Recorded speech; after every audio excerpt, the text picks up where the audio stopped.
एक book reading कर रहे हैं और उसमें हम देयर इज अ सॉल्यूशन, एक समाधान है, इसको पढ़ रहे हैं। और कल हमने जो पढ़ा था लास्ट पैराग्राफ, पेज नंबर 25 का second paragraph, there is a solution में, उसमें दो लाइनें शुरुआत की, बल्कि एक जो लंबी लाइन थी शुरुआत की, उसमें हमने पढ़ा था that we have had deep and effective spiritual experiences, the great fact is just this and nothing else. एक बहुत बड़ी, एक महान सच्चाई एक ही है हमारे साथ, कि we have had deep and effective spiritual experiences, गहरे और असरदार आध्यात्मिक अनुभव हुए हैं हमें। और उसका नतीजा क्या हुआ है? which have revolutionized our whole attitude toward life, toward our fellows, and toward God's universe. क्रांति आई है हमारे एटीट्यूड में, हमारे रवैये में क्रांति आई है, जिंदगी के प्रति, अपने साथी इंसानों के प्रति, और ईश्वर की दुनिया के प्रति हमारे रवैये में क्रांति आई है। और क्रांति का क्या मकसद होता है, क्रांति का क्या मतलब होता है? कि पुराने को बदलना है, नया लाना। दुनिया भर में जितनी भी क्रांतियां हुई हैं, किसी भी उद्देश्य से, किसी भी कारण से, उद्देश्य और नतीजा एक ही था कि पुराने को बदलना है और नया लाना है। तो वही परिवर्तन, वही क्रांति हमारे एटीट्यूड में, रवैये में आई। लेकिन जब ये स्पिरिचुअल एक्सपीरियंसेस की बात करता है, आध्यात्मिक अनुभवों की बात करता है, तो जैसे कल अतुल ने बताया था कि नीचे उसने बताया है कि स्पिरिचुअल एक्सपीरियंसेस के बारे में विस्तार से जो एक्सप्लेन किया गया अपेंडिक्स 2 में। तो मैं चाहूंगा आज हम पहले इस चीज को लें, अपेंडिक्स 2 स्पिरिचुअल एक्सपीरियंसेस के बारे में जाने कि बिल डब्ल्यू का क्या कहना है। क्योंकि इसके बारे में कम से कम मुझे तो बहुत गलत फहमियां थी जब मैं आया था अल्कोहलिक्स एनोनिमस में और सुनता था स्पिरिचुअल एक्सपीरियंस के बारे में। तो मुझे काफी गलत फहमियां थी कि क्या होता है ये। तो with the permission of the group, मैं पहले अपेंडिक्स 2 पे ही जाना चाहूंगा, spiritual experience.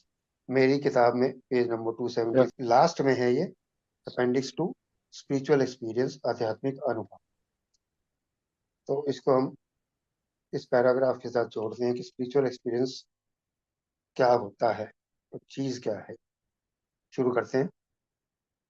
The terms spiritual experience and spiritual awakening are used many times in this book, which upon careful reading show that the personality change sufficient to bring about recovery from alcoholism has manifested itself among us in many different forms. एक ही line में बड़ी सारी चीजें जोड़ दी उसने, कि जैसे हम पढ़ भी रहे हैं और आगे भी पढ़ेंगे कि ये जो टर्म्स हैं, ये जो शब्द हैं, spiritual experience and spiritual awakening, आध्यात्मिक अनुभव और आध्यात्मिक जागृति, इस किताब में कई बार इस्तेमाल हुए हैं और इंटरचेंजेबली इस्तेमाल हुए, यानी एक दूसरे के बदले भी कई जगह इस्तेमाल हुए कई बार। और यही, इसी से मैं भ्रमित हो गया था। तो वो क्या कहता है? अपॉन केयरफुल रीडिंग, अब ध्यान से अगर इसको पढ़ें, ध्यान दें उस पर, तो क्या पता लगता है? Shows that the personality change sufficient to bring about recovery from alcoholism, शराबीपन से सुधार, रिकवरी के लिए जो पर्सनैलिटी चेंज की बात की गई है, जो व्यक्तित्व में बदलाव की बात की गई है, जो पर्याप्त होना चाहिए, जो काफी होना चाहिए शराबीपन से रोग मुक्ति के लिए, वो हम में से सब लोगों में अलग अलग तरीके से उसने अपने आप को व्यक्त किया है। और चाहे वो स्पिरिचुअल अवेकनिंग का हो या चाहे स्पिरिचुअल एक्सपीरियंस हो, has manifested itself among us in many different ways, कई अलग अलग तरीकों से वो निकल के आया है हमारे अंदर से। जो पर्सनैलिटी चेंज कई अलग अलग तरीकों से निकल के आया है। जो स्पिरिचुअल एक्सपीरियंस और स्पिरिचुअल अवेकनिंग चाहिए उस पर्सनैलिटी चेंज के लिए, जो मुझे शराबीपन से सुधार के लिए काफी होगा, सफिशिएंट होगा, वो कई अलग अलग रूपों में, फॉर्म्स में, तरीकों में निकल के आता है। Yet it is true our first printing gave many readers the impression that these personality changes or religious experiences must be in the nature of sudden and spectacular upheavals. और यही मेरी गलत फहमी थी। वो कह रहे हमारी जो पहली प्रिंटिंग थी, जब पहली एडिशन आई थी, जब शुरू में पहली बार किताब लिखी गई थी, तो वहां पे पढ़ने वालों को ये इम्प्रेशन गया, ये प्रभाव गया कि भाई ये जो पर्सनैलिटी चेंज होने चाहिए, यहाँ रिलीजियस एक्सपीरियंस यानी जो भी आध्यात्मिक अनुभवों की बात करते हैं या व्यक्तित्व में बदलाव की बात करते हैं, वो कैसे होने चाहिए? Sudden and spectacular upheavals. और मेरे लिए स्पिरिचुअल एक्सपीरियंस का मतलब ही यही था कि भाई साहब वो बादल गरजेंगे जैसे बिल डब्ल्यू के हुआ था, रोशनी आएगी, हवा चलेगी, सामने ईश्वर सब खुद आ जाएगा, बड़ी जी बिजलियां कड़केंगी और पता नहीं क्या क्या होगा। तो सडन एंड स्पेक्टेकुलर अपहेवल्स यानी कि अचानक स्पेक्टेकुलर, शानदार उथल पुथल, उथल पुथल हो जाएगी सारी, कि कुछ ऐसा एक्सपीरियंस होगा कि भाई साहब सिर पे चक्र घूमने लग जाएगा। तो वो कह रहे हमारी ये पहली एडिशन में यही इंप्रेशन गया था, क्योंकि बिल डब्ल्यू ने अपना लिखा था, बिल डब्ल्यू ने अपना एक्सपीरियंस बताया था कि मेरे साथ ये हुआ था, और मेंबर्स ने भी, आगे हम पढ़ेंगे, और मेंबर्स के साथ भी ऐसा हुआ।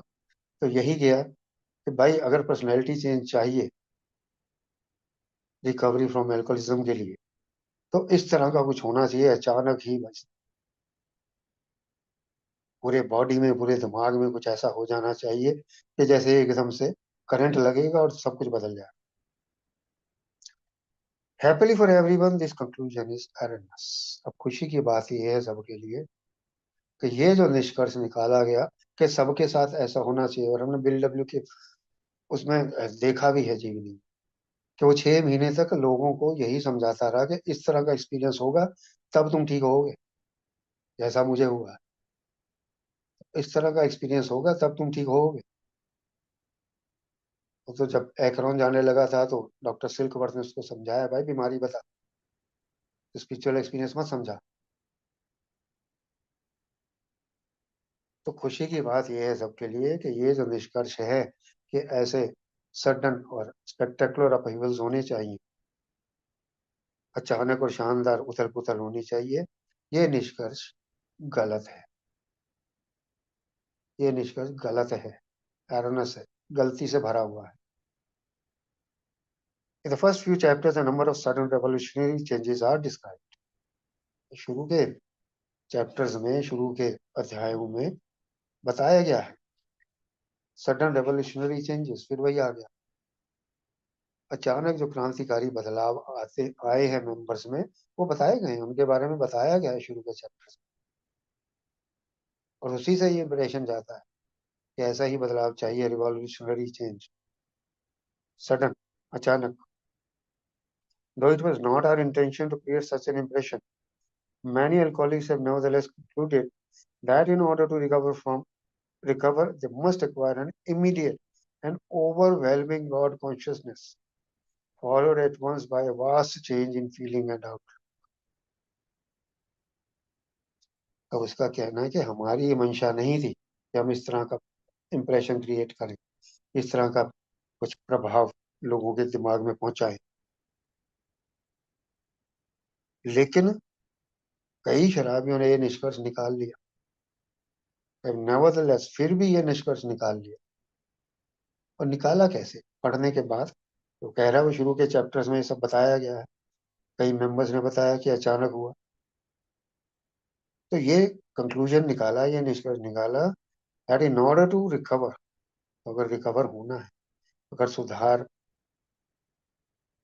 होना है शराबीपन से, they must acquire an immediate and overwhelming God consciousness, यानी कि उन्हें तुरंत, और ओवरवेलमिंग यानी जो पूरी तरह से जकड़ दे, ओवरवेलमिंग अभिभूत को कहते हैं, अभिभूत कर ले, पूरी तरह से प्रभाव आ जाए, उसका पूरा संपूर्ण प्रभाव आ जाए, ऐसी ईश्वरीय चेतना आनी चाहिए तुरंत, गॉड कॉन्शियसनेस। ईश्वरीय चेतना, जो कॉन्शियस कांटेक्ट विद गॉड की बात करते हैं, उसमें तो बहुत टाइम लगता है। वो तो कह रही है भाई साहब अचानक तुरंत होना चाहिए। आज मैं रिकवरी में आया, आज मैं ये मीटिंग में गया और आज ही मुझे भाई साहब ईश्वर की वो कॉन्शियस कांटेक्ट हो जाए और मुझे महसूस होने लग जाए, भगवान से बातचीत करने लग जाऊं तुरंत।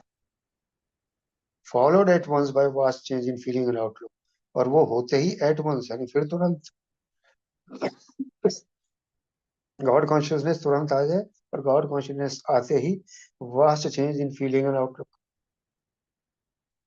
महसूस करने में, भावनाओं में और नजरिए में। आउटलुक भी नजरिया ही होता है। तो भावनाओं में, आउटलुक में वास्ट चेंजेस, बहुत बड़े बदलाव आ जाए।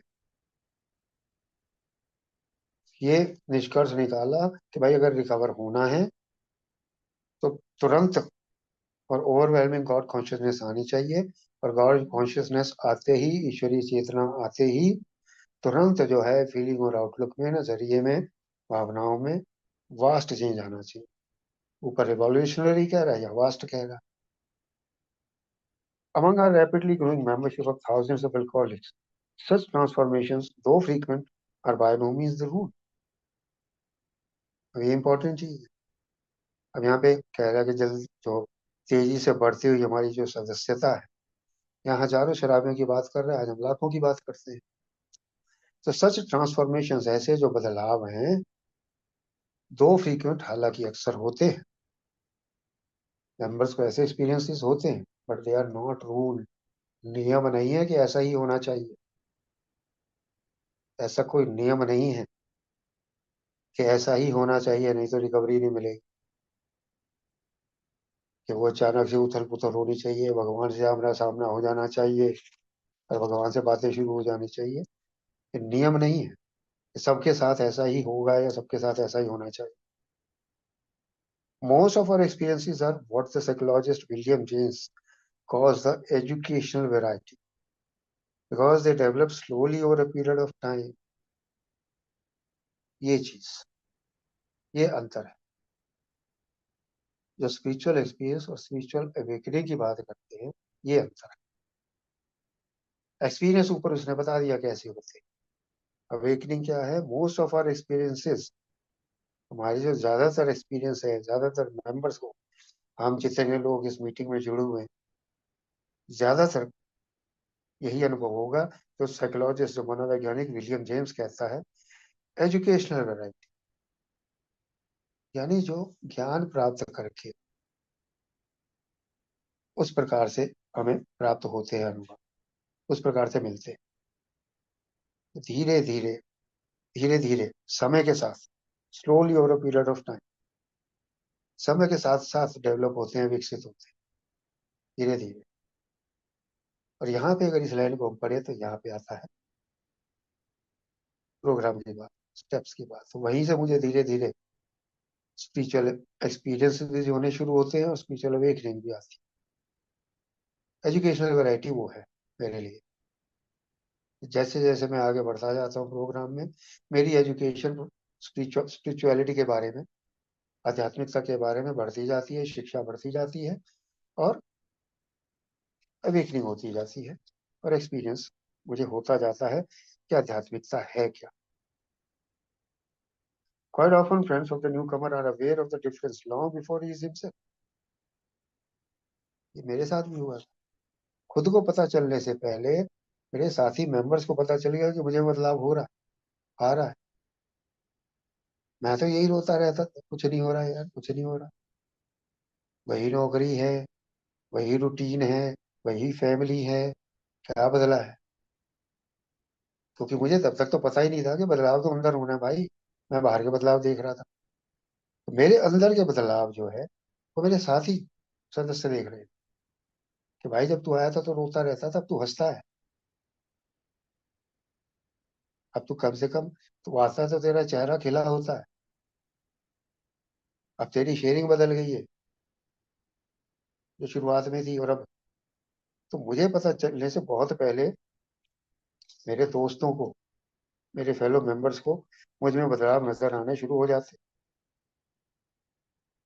ही finally realises that he has undergone a profound alteration in his reaction to life. ये बहुत इंपॉर्टेंट लाइन,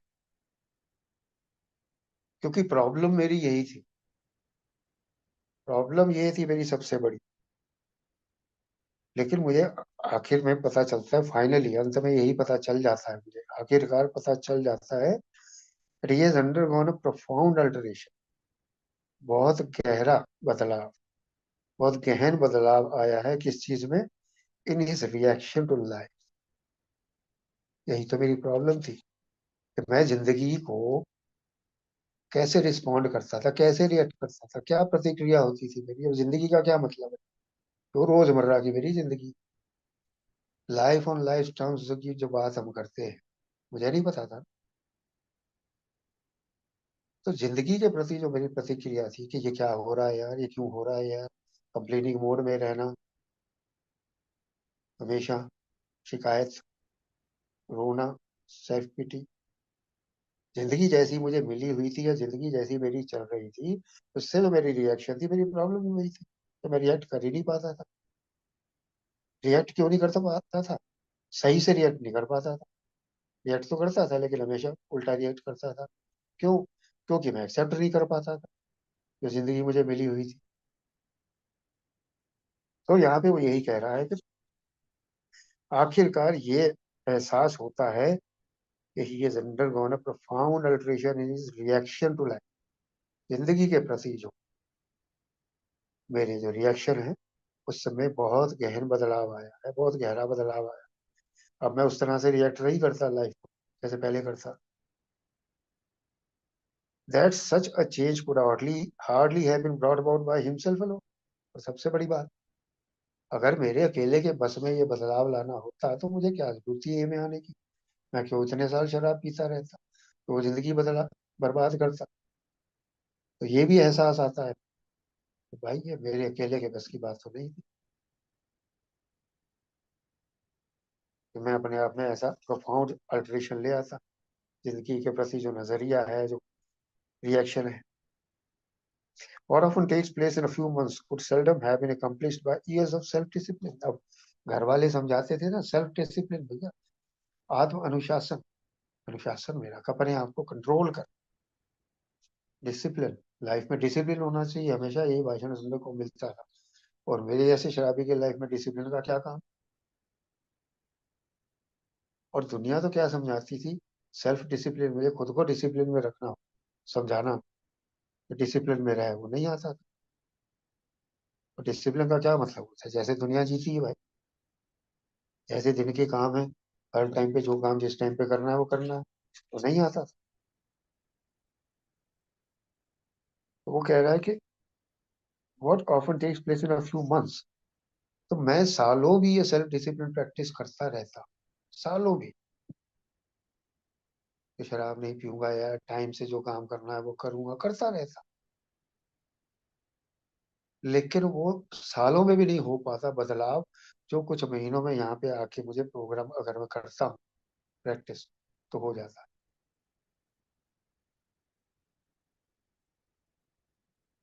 क्योंकि conscious contact with God program में प्रैक्टिस करता हूँ अपने ऑल अफेयर्स में, तो कुछ महीनों में वो प्रोफाउंड पर्सनैलिटी चेंज हो जाता है, जो सालों के सेल्फ डिसिप्लिन से नहीं होता। क्योंकि सेल्फ डिसिप्लिन में बाहरी तौर पे करता हूँ, बदलाव अंदर चाहिए, हर चीज का मतलब ही यही है। मैं अकेला जब भी कोशिश करता हूँ तो वो बाहरी बदलाव की करता हूँ, अंदर के बदलाव की कभी कोशिश नहीं की मैंने तो, कम से कम। With few exceptions, our members find that they have tapped an unsuspected inner resource, which they presently identify with their own conception of a power greater than themselves। तो भाई शायद ही कोई मेंबर होंगे जो इस चीज को ना माने, एक अनसस्पेक्टेड इनर रिसोर्स, एक ऐसी अंदरूनी शक्ति मिली है जिसके बारे में ज्यादा पता नहीं है, लेकिन है कुछ अंदरूनी शक्ति, अंदर से कुछ शक्ति प्राप्त हुई है, इनर रिसोर्स, संसाधन, कुछ स्रोत अंदर मिल गया है शक्ति का, जिसके बारे में ज्यादा पता नहीं है। लेकिन उसको क्या नाम देते हैं, presently identify with their own conception of power greater than themselves. ईश्वर जैसा मैं उसे समझता हूँ, अपने से बड़ी शक्ति जैसा मैं उसको समझता हूँ, और वो उस रूप में पहचानता हूँ उसको। जो मुझे अंदर से एक शक्ति का स्रोत मिला है, उसे मैं अपनी उच्च शक्ति को जिस रूप में भी पहचानता हूँ, उसी पहचान को मैं देता हूँ। Most of us think this awareness of a power greater than ourselves is the essence of a spiritual experience. अब क्या कह रहा है वो, सब चीज का निचोड़, चाहे वो स्पिरिचुअल एक्सपीरियंस से आए, चाहे स्पिरिचुअल अवेकनिंग से आए, एजुकेशनल वैरायटी हो, मोस्ट ऑफ अस थिंक, हम जैसे ज्यादातर लोग यही सोचते हैं कि this awareness of a power greater then ourselves is the essence of spiritual experience. आध्यात्मिक अनुभव का सार क्या है? कि मुझे अपने से बड़ी शक्ति का एहसास हो, उसके बारे में जागरूकता हो, अवेयरनेस, अपने से बड़ी शक्ति के बारे में जागरूकता होना। स्पिरिचुअल एक्सपीरियंस का सार यही है। जब मुझे अपने से बड़ी शक्ति का एहसास होने लग जाता है, जब मुझे अपने से बड़ी शक्ति के बारे में जागृति आने लगती है, और वो कब आती है? 11वें कदम। स्पिरिचुअल एक्सपीरियंस का सार यही है, निचोड़ यही है। अब हम उसे स्पिरिचुअल एक्सपीरियंस कह लें, स्पिरिचुअल अवेकनिंग कह लें, जो सडन होता है उसमें भी ईश्वर की उपस्थिति का एहसास होता है, और जो एजुकेशनल वैरायटी से आता है उसमें भी पहुंचना ईश्वर के पास ही, कनेक्शन उसी से बनाना है। और more religious members call it God consciousness. दोबारा आ गया गॉड कॉन्शियसनेस। तो ज्यादा धार्मिक लोग हैं वो इसे गॉड कॉन्शियसनेस कह देते हैं, ईश्वरीय चेतना, एहसास है। अब उसे कॉन्शियस कांटेक्ट कर लो या गॉड कॉन्शियसनेस कह लो, बात एक ही। ये मेरी समझ के अनुसार है, अगर शायद अपनी किसी मेंबर को इसके बारे में डिस्कस अलग इंटरप्रिटेशन हो तो प्लीज जरूर बताएं। मेरा समझ यही कहती है कि गॉड कॉन्शियसनेस और कॉन्शियस कांटेक्ट विद गॉड बात है। मुझे ईश्वर के बारे में एहसास है, ईश्वर से संपर्क है, उसके बारे में एहसास है, चेतन अब है उसके बारे में। Most emphatically, we wish to say that any alcoholic capable of honestly facing his problems in the light of our experience can recover, provided he does not close his mind to all spiritual concepts. और सबसे ज्यादा जोर देकर एक बात वो कहना चाह रहा है कि कोई भी शराब तो हमारे अनुभव के हिसाब से, और अनुभव क्या है? 164 पन्ने, यही है अनुभव। वो कह रहे हमारे अनुभव के हिसाब से या उसके अनुसार अपनी समस्याओं का सामना करने, ईमानदारी से सामना कर सकता है। जो भी शराबी हमारे अनुभव के आधार पर या हमारे अनुभव के हिसाब से अपनी समस्याओं का ईमानदारी से सामना कर सकता है, वो रिकवर हो सकता है।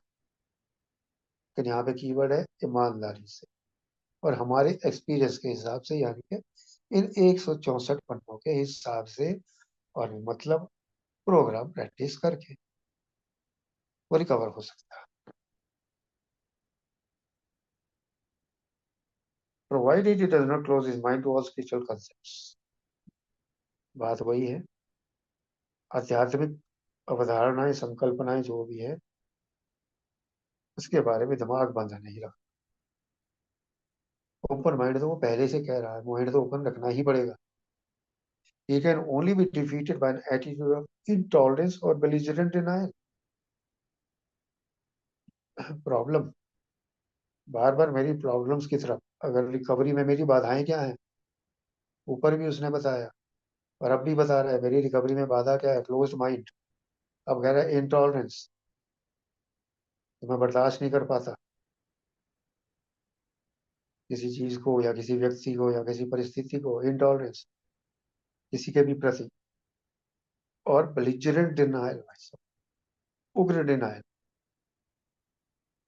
उग्र डिनायल, बिल्कुल मैं तो मानूंगा ही नहीं इस चीज को। मैं मानता ही नहीं था ना, वो भी बेलिजरेंट डिनायल था मेरा।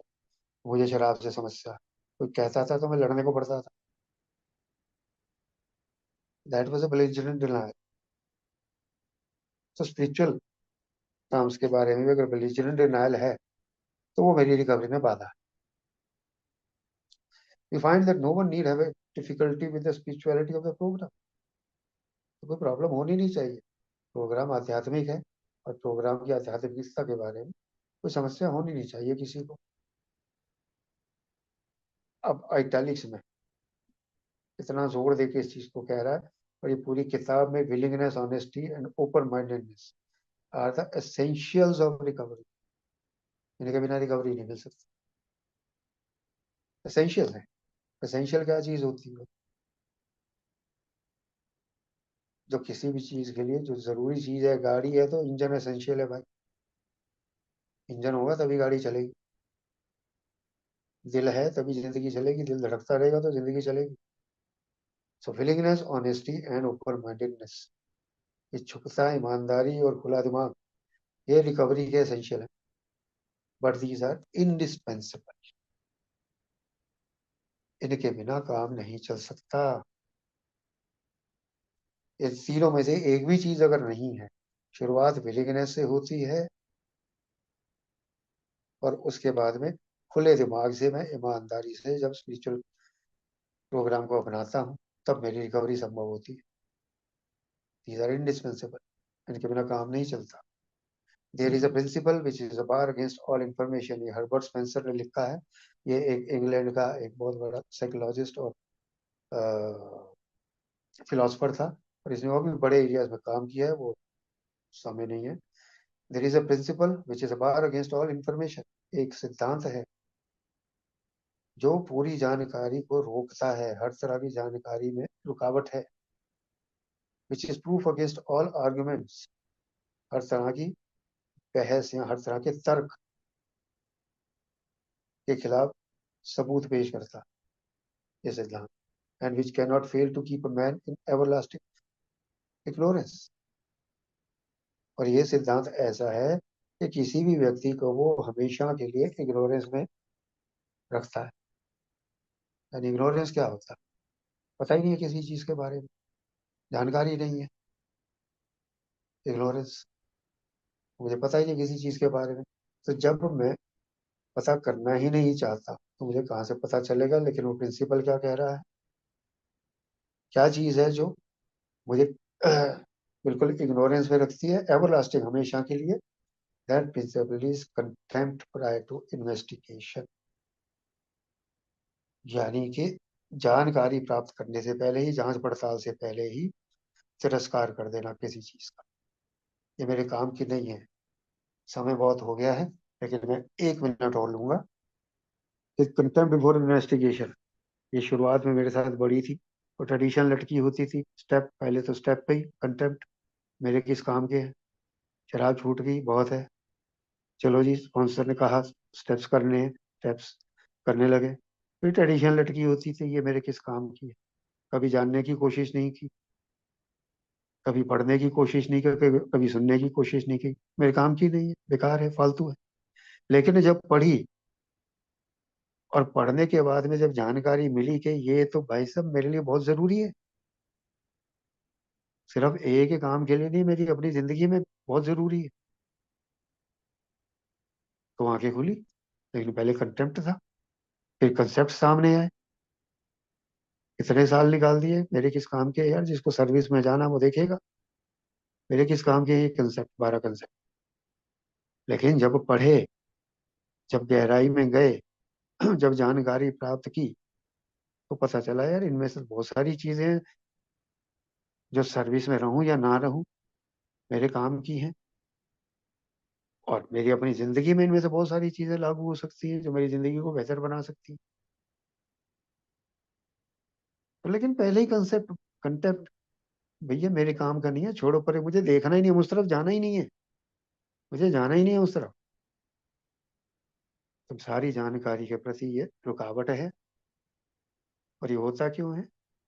ना विलिंगनेस है, ना दिमाग खुला है, बंद दिमाग है।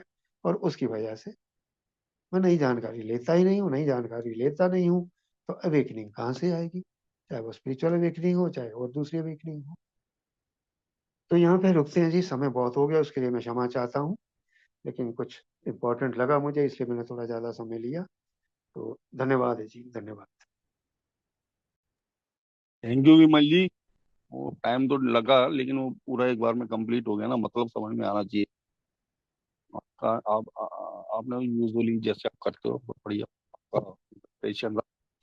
राजेश जी, प्लीज आइए। जी धन्यवाद। मैं नाम राजेश है, मैं शराबी हूँ। जी राजेश। जी बहुत बहुत धन्यवाद और नमस्कार। विमल जी, बहुत ही बढ़िया। आप क्षमा मांग रहे थे तो मेरे को लग रहा था कि आप जैसे गाली दे रहे हो। भाई साहब, ये बहुत ज्यादा जरूरी है भैया, सिक्सुअल एक्सपीरियंस। ये अपेंडिक्स जब हमारे पास पहली प्रिंटिंग हम लोगों के पास आ गई 10 अप्रैल 1949, किताब खोली भाई साहब, पेज नंबर 29, देवनागरी भाषा, डॉक्टर सिलिकवर्थ। बोला कंप्लीट साइकिल चेंज चाहिए, सिक्सुअल एक्सपीरियंस चाहिए। फिर आगे बढ़े, बिल स्टोरी पेज नंबर 14, और भी कई जगह। लेकिन मोटा मोटा बिल ने भी बोल दिया भाई साहब, इसके बिना काम नहीं चलेगा। और फिर पेज नंबर 27 पे पहुंचे, पहले भी 27 से पहले भी, लेकिन ये मोटे तीन, यानी कि डॉक्टर सिल्कबर्ग, उधर पेज नंबर 27 पे डॉक्टर कार्लियन, idea, emotion, attitude, complete displacement and rearrangement. और ये मोटे मोटे शब्द भैया, ये एक सिक्सुअल एक्सपीरियंस अब मुझे तो हो नहीं रहा। ये जो ए बनने से पहले बीडब्ल्यू के 5.5 महीने लगे थे, ये यही चीज था। बिल जाता था किसी के पास भी, टोलर स्टेपिंग करने जाता था, घर पे ले आता था, पहले उसको उठा के मुफ्त में रोटी, रहना, घर, खाना पीना सब दे रहा है। लेकिन टोलर स्टेपिंग की शुरुआत कहां से होती थी कि भाई साहब, जैसे मुझे लाइट दिखी थी ऐसे लाइट दिखती थी। अब शराबी लाइट ढूंढ रहे, अब पी के तो लाइट दिख रही सबको, बिना पिए किसी को लाइट ही नहीं दिख रही। व्हाइट लाइट भाई मेरे को तो पीने के बाद दिखती थी, और उनको भी बेचारों को पीने के बाद दिख रही थी कि भाई ये 2 पैक के बाद तो लाइट दिखती है, बिना 2 पैक के लाइट दिखती नहीं। और ये बहुत बड़ा कंफ्यूजन क्रिएट है। ये बन गया। डॉक्टर सिरकवर के पास गया मई 1935, और उन्होंने बोला कि भाई साहब, तरीका बदल, ट्वेल्व स्टेपिंग का। भाई बिल ने तरीका बदला। करना क्या है जी कि मेडिकल व्यू, जब भी न्यू कमर हमारे कमरे में प्रवेश करता है, हम मेडिकल व्यू, फिजिकल एनर्जी और मेंटल ऑब्सेशन की जितनी जबरदस्ती बात उसके अंदर डाल सके उतना डाल दो। और इसके ऊपर जो ये सोल्यूशन वाली बात है, अगर प्रॉब्लम डिफाइन कर ली शराबी ने तो सोल्यूशन ढूंढ लोगा भाई साहब, उसे पता लग जाएगा। और धीरे धीरे जो है उसे इस वर्ड पे ले जाना है, सिक्सुअल एक्सपीरियंस। बिग बुक आ गई, अब तो दिक्कत ही नहीं होनी चाहिए। ये बन गया, बिग बुक आ गई। और अब अप्रैल 1939 में जब बिग बुक हम लोगों के पास आ गई, बिल्कुल लेटर आने चाहिए, चारों तरफ से मेंबर लेटर डाल रहे हैं। वो कह रहे हैं यार ये क्या, ये है क्या, हर बंदे का वर्ड। अच्छा, किस किस को बताए, अलग अलग किस किस को बताए। ये अपेंडिक्स पहली प्रिंटिंग में नहीं था, ये जो आज हम पढ़ रहे हैं ये फर्स्ट प्रिंटिंग में बिल्कुल नहीं। हमारी पहले एडिशन की सेकंड प्रिंटिंग में ये अपेंडिक्स जो है वो शामिल करा गया। पहले एडिशन की सेकंड प्रिंटिंग मार्च 1941 में हुई थी, उसमें इस अपेंडिक्स को शामिल करा। और क्या, अच्छा इससे क्या बेहतर समझा सकता है कोई आदमी। लगभग 19 से 20 शब्द बदल के बता दिए, पर चेंज के लिए, पर्सनैलिटी चेंज के लिए। हर तरीके का जो बदलाव है ना, वो भाई साहब, वो सारे का सारा जो है, वो हर तरीके का बदलाव जो क्या क्या कर लेगा इससे ज्यादा याद। और फिर कंफ्यूजन एक और भी था, having had a spiritual awakening as the result of these steps. और आदमी को लगता था अगर मेरे साथ ये नहीं हुआ भाई, भोले शंकर नहीं आए कि बच्चा उठो वाला भाव मेरे अंदर था, तो मेरा कहां से 12वां कदम कंप्लीट हो गया भाई। तो ये जितने भी मेरे अंदर चेंजेस आते हैं, वो सारे के सारे, कंफ्यूज होना नहीं है भाई साहब, ये सारे के सारे जो है, वो सारे के सारे मेरे अंदर बदलाव जो मेरे मेरी मेरी पर्सनैलिटी में आते हैं, वो सारे के सारे जो है, वो वो स्पिरिचुअल एक्सपीरियंस है या स्पिरिचुअल अवेकनिंग है। अब फिर विलियम जेम्स को ले आया। हालांकि ये वर्ड कंफ्यूजन कर देंगे, क्योंकि एजुकेशनल वैरायटी विलियम जेम्स की बुक में कहीं नहीं है। ये बीडब्ल्यू का एक तरीका है, एजुकेशन वैरायटी वर्ड नहीं है उसकी पूरी किताब में कहीं। लेकिन बिल जब मैसेज देने पे आएगा ना, तो भाई साहब अंदर डाल देगा किसी के लिए। उन्होंने वो विलियम जेम्स की बुक का जिक्र करा कि भाई साहब, और ये एक बार मैं पहले भी बात कर चुका हूँ कि एबी थैचर 13 दिसंबर 1934 को बीडब्ल्यू को ये वाली किताब जो है वो दे के गए थे हॉस्पिटल के अंदर। अगर ये किताब नहीं पढ़ते ना बिल, तो बेशक सिल्क पर तो बोलता रहता बिल डब्ल्यू को भरोसा नहीं होना था, क्योंकि दो तरीके के एक्सपीरियंस उसमें जरूर थे, एक सडन, दूसरा ग्रेजुएट। ये दो वर्ड जो है वो विलियम जेम्स ने जो है वो बार बार अपनी किताब में दो तरीके से लिखे हैं। अब विलियम जेम्स ने मतलब भाई साइकोलॉजिस्ट थे ही, एक फिलोसफर भी थे। विलियम जेम्स जो है वो पिता माना जाता है भाई साहब उनको। ये वैरायटी ऑफ रिलीजियस एक्सपीरियंस 534 पन्नों की किताब है, 14 चैप्टर है इसके, और ये सारे के सारे समझ लो उसके एक प्रकार के लेक्चर है। और उस बंदे ने मेन चीज क्या लिखी, multitude of way in which man have discover God. बहुत तरीके हैं भगवान को प्राप्त करने के, और उन्होंने लिखा था गॉड प्रचार के द्वारा, पढ़ाई के द्वारा, धर्म के द्वारा, तीर्थ के द्वारा, दान के द्वारा, परिस्थितियों के द्वारा, या हिटिंग बॉटम के द्वारा भी प्राप्त किया जा सकता है। हमारे काम आ गया है। हिटिंग बॉटम के द्वारा गॉड को कैसे प्राप्त करा जा सकता है? तो भाई साहब मैं गवाह बैठा हूँ, आप लोग गवाह बैठे हो, हिटिंग बॉटम के द्वारा भी गॉड को प्राप्त करा जा सकता है। और ये वर्ड हम लोगों के लिए ना बहुत बड़े थे। और तीन चार लाइनों को बिल डब्ल्यू ने बार बार रिपीटली बोला है। विलियम जेम्स की लाइनें थी, depletion at depth, pain, suffering, calamity, complete hopelessness and depletion at depth is required for spiritual awakening. भाई चलो भगवान के दर्शन ना भी हो, दूसरे दर्शन बड़े जरूरी थे रजेश के लिए। पेन, पीड़ा, दर्द, आपदा, और ये पूरे का पूरा होपलेसनेस होना, और ये डिप्लीशन एट डेप्थ, ये जब हाथ खड़े हुए, रोने लगा, नहीं छूट रही भाई साहब छुड़ा दो, मैं ये मैं आके भी मर जाऊंगा, is required for spiritual awakening, तो मेरे लिए रिक्वायर्ड। ये हम लोगों के लिए ना एक चमत्कारी किताब बन गई। और पहला, दूसरा, तीसरा, तीनों ही कदम जो है वो बिल डब्ल्यू ने इस किताब से उठाए। और वो कदम कहां से लिए? A need for complete defeat, hitting bottom पहला कदम, दूसरा कदम an admission of defeat, acceptance दूसरा कदम, तीसरा कदम है एन अपील और crying to higher power for help, surrender तीसरा कदम। तो ये तीनों के तीनों ही स्टेप हम लोगों ने जो है वो इस किताब से उठाए। और विलियम जेम्स, एक दो मिनट में और लूंगा। विलियम जेम्स शराबीपन से स्ट्रेंजर नहीं थे। उनके सगे भाई जिनका नाम रॉबर्टसन था, जिसको बॉब कह के बोलते थे भाई साहब, वो लास्ट उनका साल, पहले वो साल दर साल रियाब एसलम बेचारा धक्के खा रहा था, शराबी था बहुत बड़ा, इसका विलियम जेम्स का भाई, लेकिन अंतिम वर्षे उसके साथ रहा था, उसने उसको तड़पते हुए मरते हुए देखा। विलियम जेम्स ने अपने सगे भाई को, जो एक शराबी था जिसका निकनेम बॉब था, उसको अपनी बाहों में दम तोड़ते हुए देखा था कि शराबी मन का कोई इलाज नहीं है भाई साहब। तब ये आया था कि डिप्लीशन एट डेप्थ, होपलेसनेस, इस तरीके की जो चीजें होंगी जब हिटिंग बॉटम होता है, तो उस तरीके से ये भी चीजें जो है वो रिक्वायर्ड है। लेकिन ये विलियम जेम्स की है, हम लोगों की जो हम 12 कदमों के द्वारा प्राप्त करते हैं अवेकनिंग, वो है। धन्यवाद। Thank you so